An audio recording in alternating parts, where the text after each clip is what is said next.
Malam itu, mereka berkumpul kembali. Kali ini, di gudang tua milik keluarga Tio. Di pinggiran kota, gudang itu sepi, berdebu, dan terasa dingin, seolah tahu apa yang akan dibicarakan di dalamnya.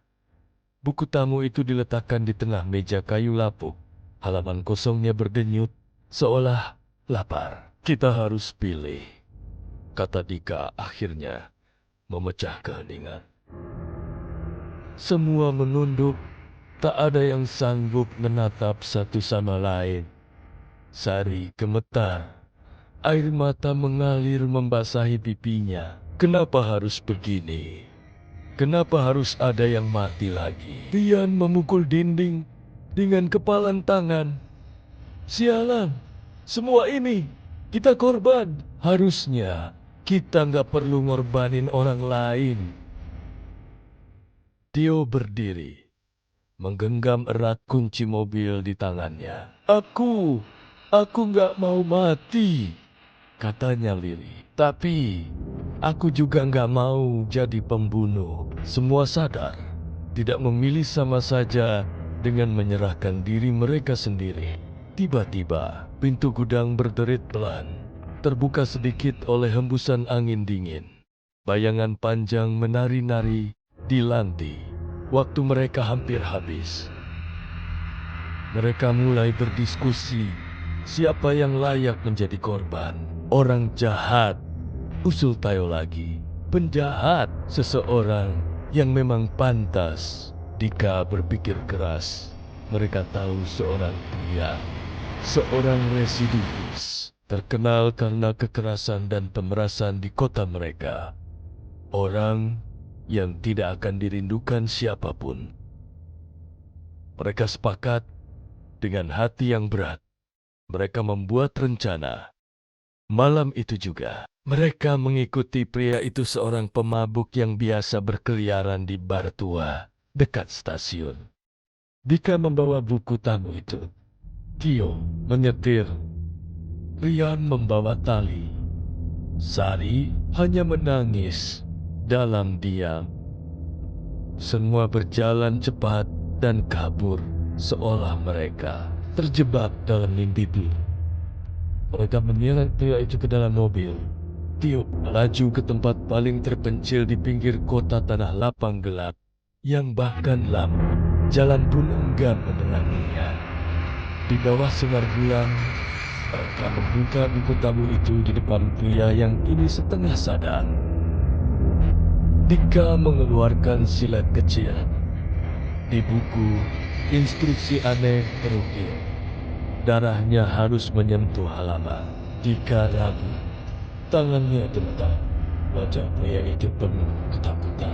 Apa yang kita lakukan? Bisik Sari. Suaranya pecah. Dika menguatkan diri dengan satu goresan kecil di tangan pria itu. Darah menetes ke halaman. Sejenak, tidak terjadi apa-apa. Lalu, bumi bergetar ringan. Buku tamu itu menyala merah.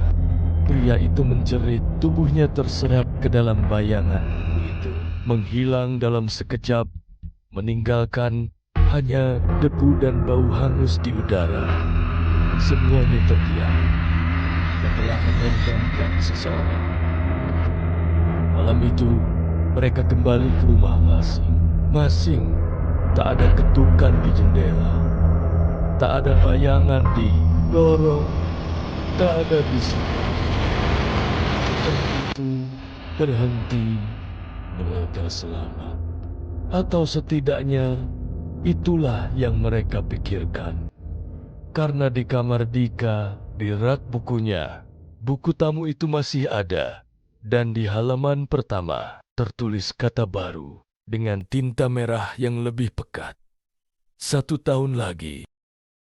Di bawahnya, 1 jiwa. Setiap tahun. Hari-hari setelah pengorbanan itu terasa aneh. Dika, Sari, Rian, dan Tio berusaha kembali menjalani hidup mereka seperti biasa. Sekolah, kerja, nongkrong, tertawa palsu di tengah ketakutan yang tidak pernah pergi. Tapi mereka tahu, mereka terikat. Setiap malam, buku tamu itu tetap ada di kamar 3. Seolah mengeceknya tidak bisa dibakar, tidak bisa dibuang. Pernah sekali Dika mencoba menenggelamkannya di danau. Tapi buku itu kembali, basah, tergeletak di meja belajarnya malam itu, menunggu. Bulan demi bulan berlalu. Sari mulai sering sakit-sakitan. Tubuhnya kurus, matanya cekung. Tio jadi paranoid, selalu membawa senter dan belati kecil kemana-mana. Rian mulai suka minum. Setiap malam mabuk, mencoba melupakan rasa bersalah.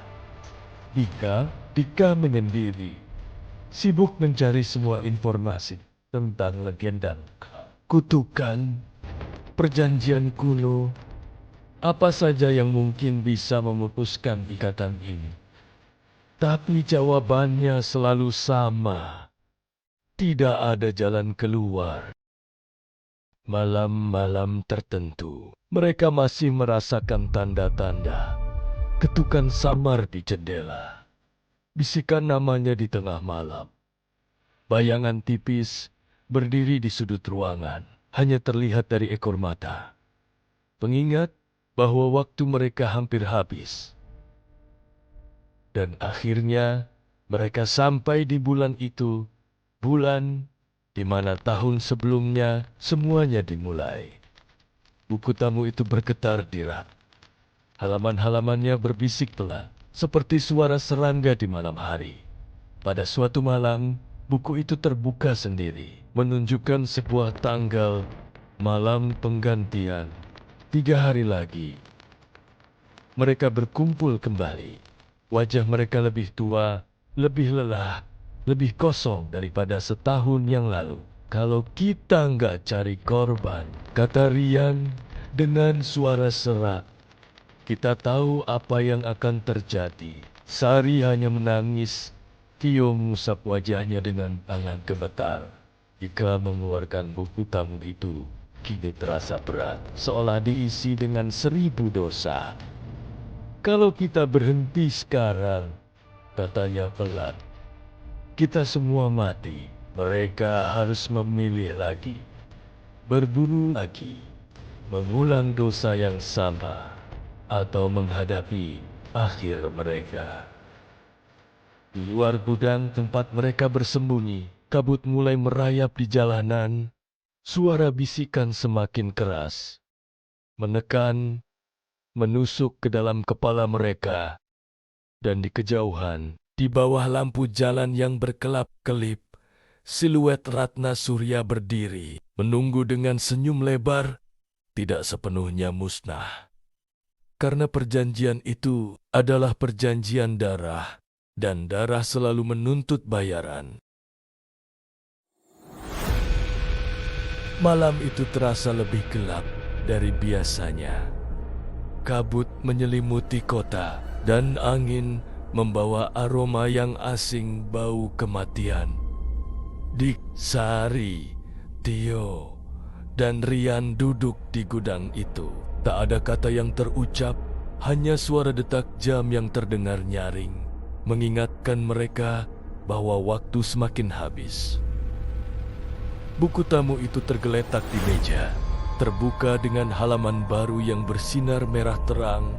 Di dalamnya ada satu kalimat baru yang tercatat.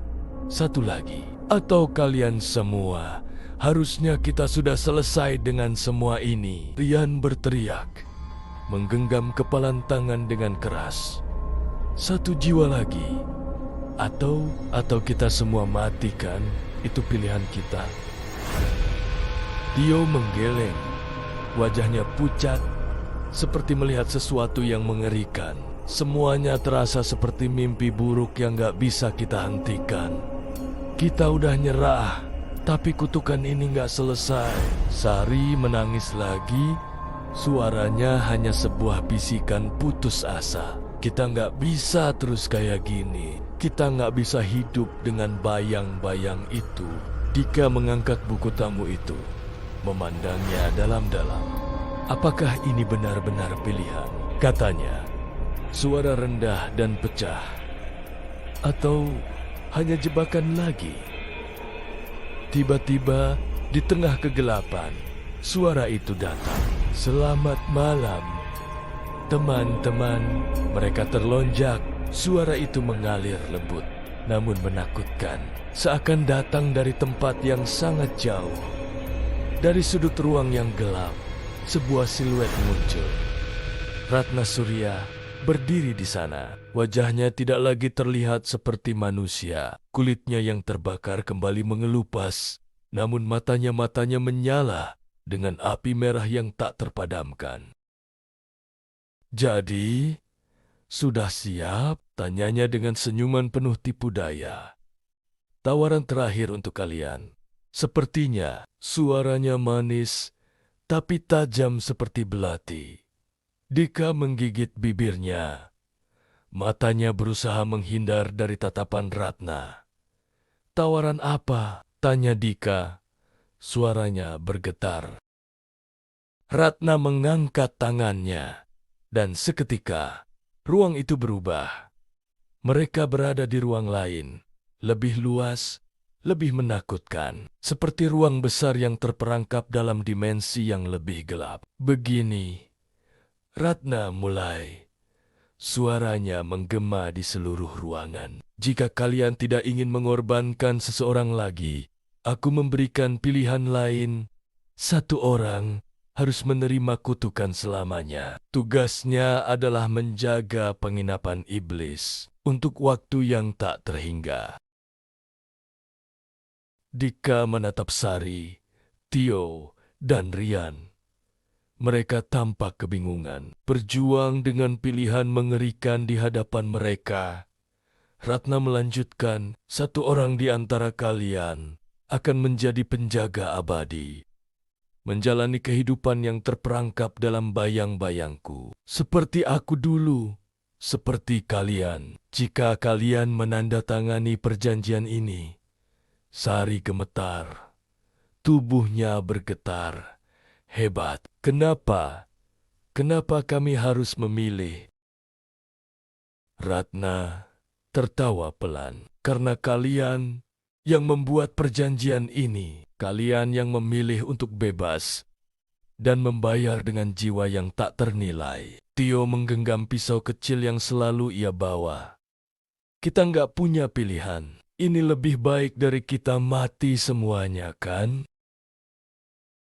Ratna berjalan mendekat, dan buku tamu itu tiba-tiba terbang ke tangannya. Terbuka di halaman kosong. Yang perlu kalian lakukan adalah memilih. Tulis namamu di halaman ini, dan orang itu akan mendapatkan kutukan ini untuk selamanya. Sebagai penjaga, sebagai gantinya, yang lain akan bebas. Dika menatapnya. Itu adalah pilihan terburuk yang pernah mereka hadapi. Jadi, satu di antara kita harus jadi penjaga, dan kita semua bebas. Begitu, Dika bertanya. Matanya penuh kebingungan dan ketakutan. Ratna tersenyum lebih lebar. Ya benar, namun ingat, bukan cuma kebebasan yang akan kalian dapatkan. Waktu berjalan, dan apa yang kalian tinggalkan di balik akan tetap mengejar kalian. Ketegangan menegangkan setiap helaan napas mereka. Sari terlihat sangat lelah, hampir menyerah. Rian menggenggam tangannya erat, tidak ingin kehilangan harapan. Tio masih memandang buku itu. Hatinya terbelah antara memilih dan menghancurkan semuanya. Mereka harus memilih. Di ruang itu, waktu terasa seperti berhenti. Apakah mereka akan menulis nama mereka untuk menyerahkan satu jiwa? Ataukah ada cara lain? Apakah ada jalan keluar? Atau apakah mereka akhirnya harus memilih untuk menjadi bagian dari dunia yang penuh kutukan ini? Kenyataan semakin kabur. Dan tanpa mereka sadari, bayang-bayang itu semakin mendekat.